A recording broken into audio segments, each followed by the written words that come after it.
శ్రీకాకుళం జిల్లా పలాస నియోజకవర్గంలో ఎన్నికల అధికారులతో మంత్రి అప్పలరాజు వాగ్వాదానికి దిగారు. నిబంధనలకు విరుద్ధంగా ఉందని వైకాపా ప్రచార రథాన్ని ఎన్నికల అధికారి ఆశాలత ఆపారు. ఈ చర్యపై అప్పలరాజు ఆగ్రహం వ్యక్తం చేశారు. ప్రచార రథం ₹1,00,000 ఆవిడకి ఇచ్చేయండంటూ తన అనుచరులకు చెప్పారు. మీ ఇష్టం వచ్చినట్టు తయారు చేసి వాహనం ఇవ్వాలని, అప్పుడు వాడుకుంటామని మహిళా అధికారితో తీవ్ర స్వరంతో అన్నారు. తమాషాలు చేస్తున్నారంటూ మండిపడ్డారు.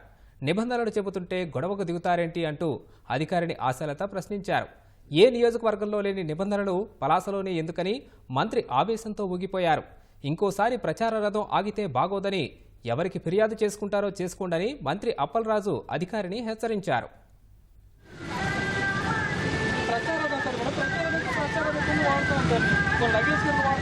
ప్రచార రథాలకు రాష్ట్రంలో ఇంకెక్కడ లేవా? ఒక పలాసలోనైనా ప్రచార రథం మీకు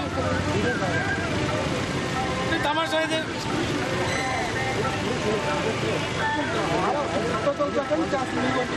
ప్రచార రథం రాష్ట్రంలో ఇంకెక్కడ ఉన్నాయా లేదా? తమాషాలు ఇక్కడ నాకు అర్థం కాదు. చెప్పాను, మీరు ఎక్కడ చేయించమంటారు, ఏం అవసరం లేదు. ప్రచార రథం వాడికి ఇచ్చే తాళాలు ఇచ్చి వాడికి నచ్చినట్టు తయారు చేసి ఇచ్చామను. మరి లేకపోతే ఏంటమ్మా? ఈ 150 నియోజకవర్గాల్లో రూల్స్ లేవు. ఎంపీ రూల్స్ పలాసలోనే రూలు. ఒకసారి ఇక్కడ వెహికల్ గారు ప్రచారం మాగితే మాత్రం బాగోదు. సీరియస్గా చెప్తున్నాను నేను. మీరు ఎవరికి కంప్లైంట్ ఇచ్చుకుంటారు ఇచ్చుకోండి. మీరు ఇచ్చుకోండి, కంప్లైంట్ ఇచ్చుకోండి స్టేషన్. మీరు